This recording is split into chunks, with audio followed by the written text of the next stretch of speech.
Hello everyone, welcome back to another video. My name is Aisha and you're watching Pakistani Ash Reaction. आज की जो video है वो है इंडिया के बारे में कि इंडिया में जो है उसका जो टॉपिक है वो मैं आपको बता देती हूँ. World is falling in recession, but India's GDP grows at 8.4% by Prashant Dhawan.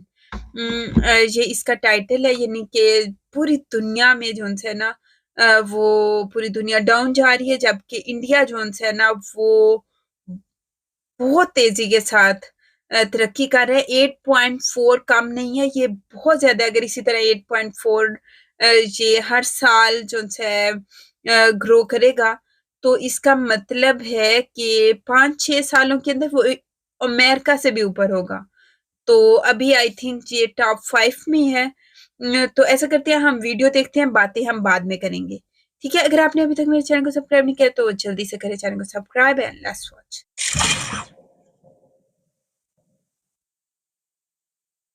नमस्कार and welcome you all to study IQ. मैं हूं प्रशांत धवन और कितने लंबे समय बाद ये सेंटेंस यूज करने का मौका मिला है. बिल्कुल 2019 वाली फीलिंग आ रही है. It's great to be back on study IQ. और मैं वैसे स्टडी आईक्यू पे वापस क्यों आया हूं, इसकी एक्सप्लेनेशन आपको वीडियो के एंड में मिल जाएगी. सबसे पहले फोकस करते हैं इस इंपॉर्टेंट टॉपिक पर.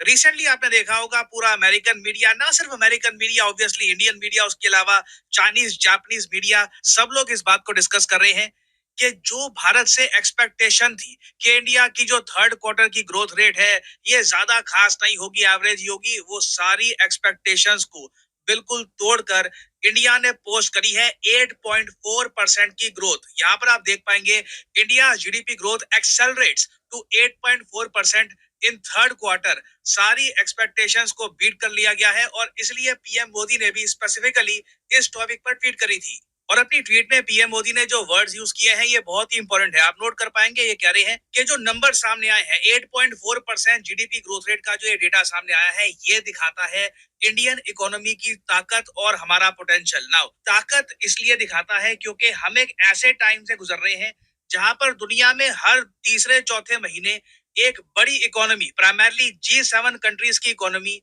रिसेशन यानी मंदी में चली जाती है. रिसेंटली ही हमने देखा कि दो बहुत ही इंपॉर्टेंट इकोनॉमिक पावर्स जापान और यूनाइटेड किंगडम दोनों ही चले गए मंदी में.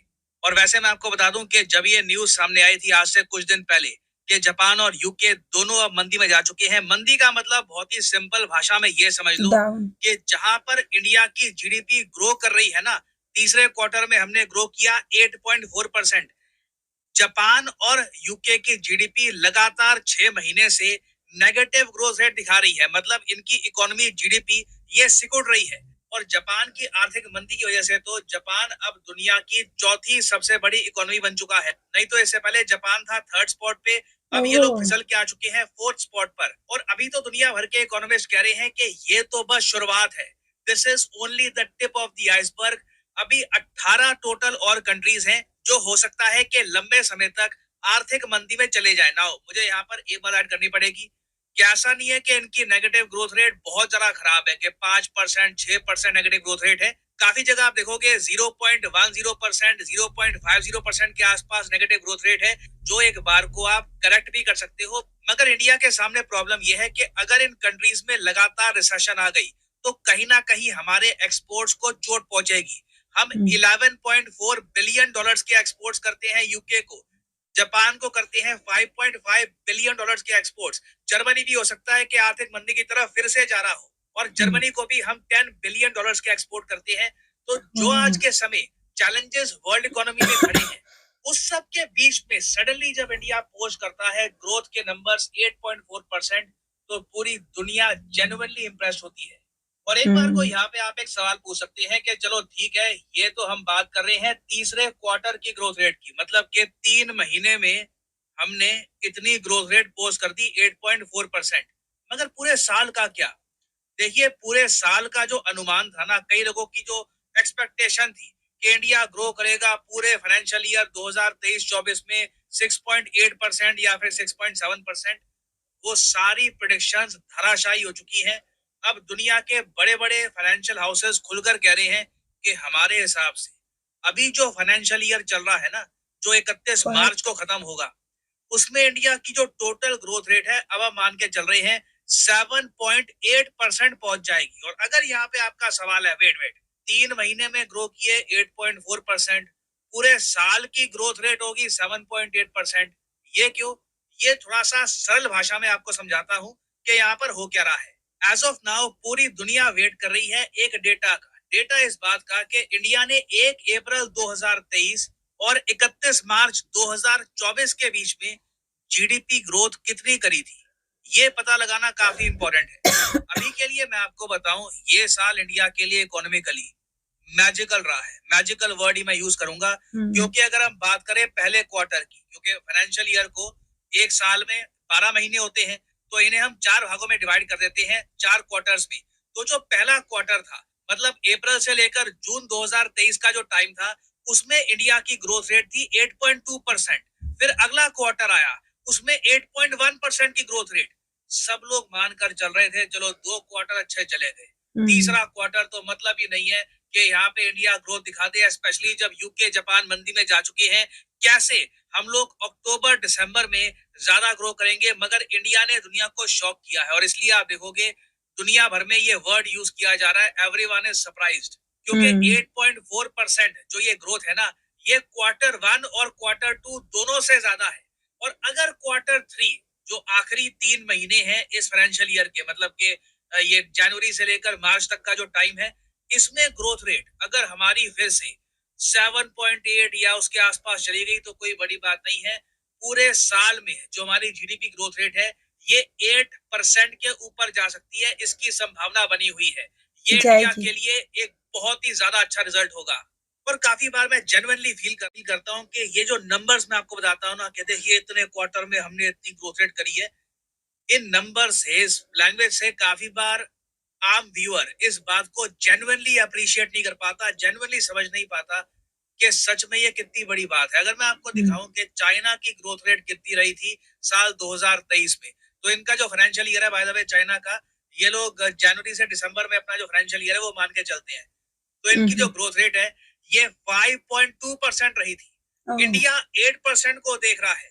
चाइना जो एक टाइम पर बिल्कुल इंडिया के नेक टू नेक था जीडीपी ग्रोथ रेट के मामले में, अब ये 5% के आसपास सिमट के रह गए हैं। और ग्लोबल मीडिया जब चाइना के बारे में लिखता है तो साथ में एक बात ये भी ऐड करता है कि अब बैक टू बैक ईयर्स में चाइना की ना सिर्फ जीडीपी ग्रोथ रेट डाउन जा रही है, इनकी पॉपुलेशन भी डिक्लाइन में है। और फ्यूचर में आप देखोगे चाइना की जीडीपी ग्रोथ रेट ज्यादा मोस्ट प्रोबेबली ये 4-5% पे सिमट जाएंगे, क्योंकि पहली बात, इनके देश में आबादी बहुत ज्यादा तेजी से कम हो रही है, और दूसरी बात, इंडिया के साथ रिलेशंस खराब करके जो एक बार को चाइना को एक बहुत ज्यादा आसान एक्सेस था इंडिया की ह्यूज मार्केट का, वो एक्सेस अब काफी लिमिट हो चुका है, जो मेरे हिसाब से चाइना के लिए एक बहुत ही बड़ा इकोनॉमिक ब्लंडर है।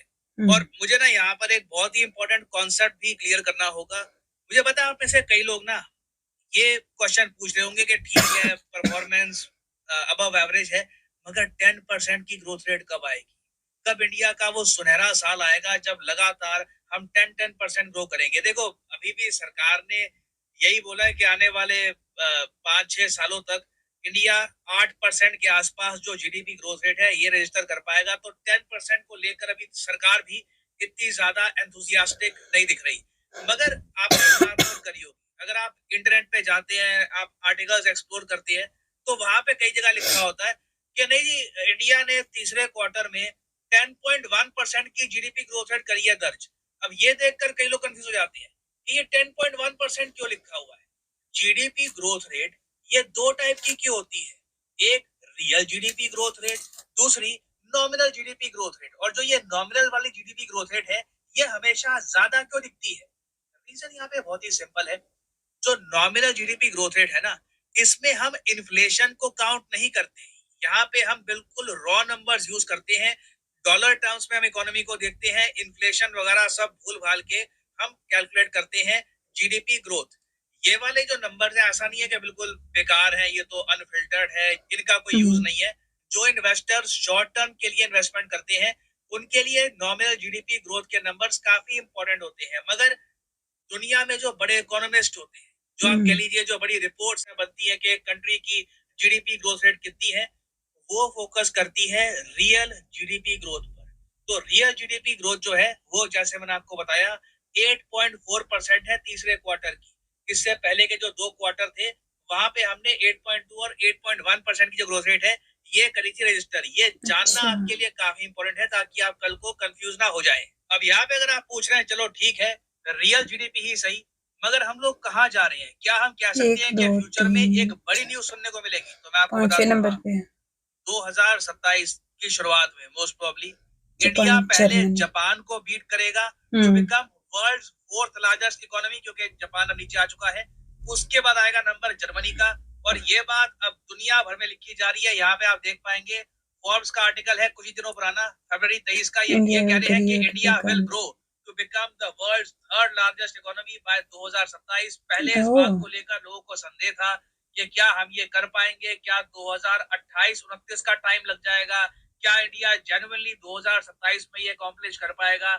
तो अभी मैं आपको ये बता दूं जो नंबर सामने आए हैं और जो मोमेंटम चल रहा है इंडिया का, definitely India will become world third largest economy by 2027, no doubt about um. That. और वॉव! इंडिया तो बहुत ज़्यादा तरक्की कर रहा है और ये सब जो हो रहा है ना, जो चेंजिंग आई हैं, इसकी एक्सपेक्टेशंस नहीं थी, ये सब मोदी की वजह से हुई हैं क्योंकि मोदी ने अपने मुल्क के लिए बहुत ज़्यादा काम किया। उसने बहुत ज़्यादा ईमानदारी से और दिल से अपने मुल्क के लिए अम, काम कर रहा है, अच्छे-अच्छे प्रोजेक्ट्स लेके आ रहा है और दूसरे मुल्कों के साथ अपने ताल्लुकात बेहतर बना रहा है। 2014 के बाद मोदी आया था, तब से आपने देखा है कि इंडिया यहाँ से यहाँ, यहाँ, यहाँ और बहुत ऊपर चला गया है और आने वाले सालों में जर्मनी को बीट करना तो कोई मुश्किल नहीं है। अब मार्च में जीपीडी जो है ना वो विकिपीडिया पे आ जाएगी और वो 8.4 से मे बी अबव ही हो।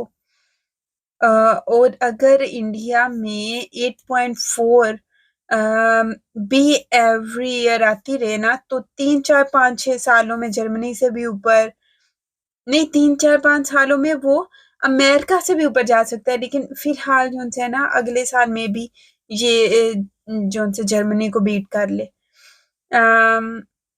इंडिया में जो है ना उन्होंने इंडिया की रेपुटेशन बहुत अच्छी बन गई है और अब मैं आपको एक बात बताती हूँ यहाँ पे यूके में टाटा वालों का बहुत बड़ा प्लांट है, इतनी मतलब पूरी सिटी जितना बड़ा। तो इंडिया जो है हर मुल्क में बहुत ज़्यादा कमी है। जैसे पहले चाइना छाया हुआ था, हर तरफ चाइना, चाइना, चाइना लेकिन अभी अगर हम यहाँ पे मॉल्स वगैरह में जाते हैं, वहाँ पे मोस्टली मेड इन इंडिया वाले टैग वाली हमें चीज़ें मिलती हैं। खैर, तो जब तक मोदी है तब तक मुल्क काफ़ी तरक्की करने वाला है। तो अगर आपने अभी तक मेरे चैनल को सब्सक्राइब नहीं किया, जल्दी से करें चैनल को सब्सक्राइब और अगली वीडियो में फिर मिलूँगी, तब तक अपना बहुत ज़्यादा ख्याल रखिएगा। Bye bye.